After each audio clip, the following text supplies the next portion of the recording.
رمضان خوش آمدید، رمضان بسیار خوش آمدید.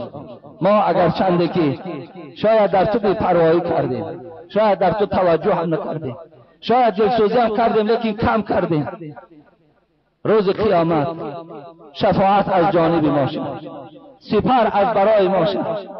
اگر چند ما خیلی امید از پروردگار ما داریم که خداوند ما را مورد مغفرتش قرار میده. پروردگار عاقبت ما را بخیر کن، ایمانا ما را با سلامت نگه دار.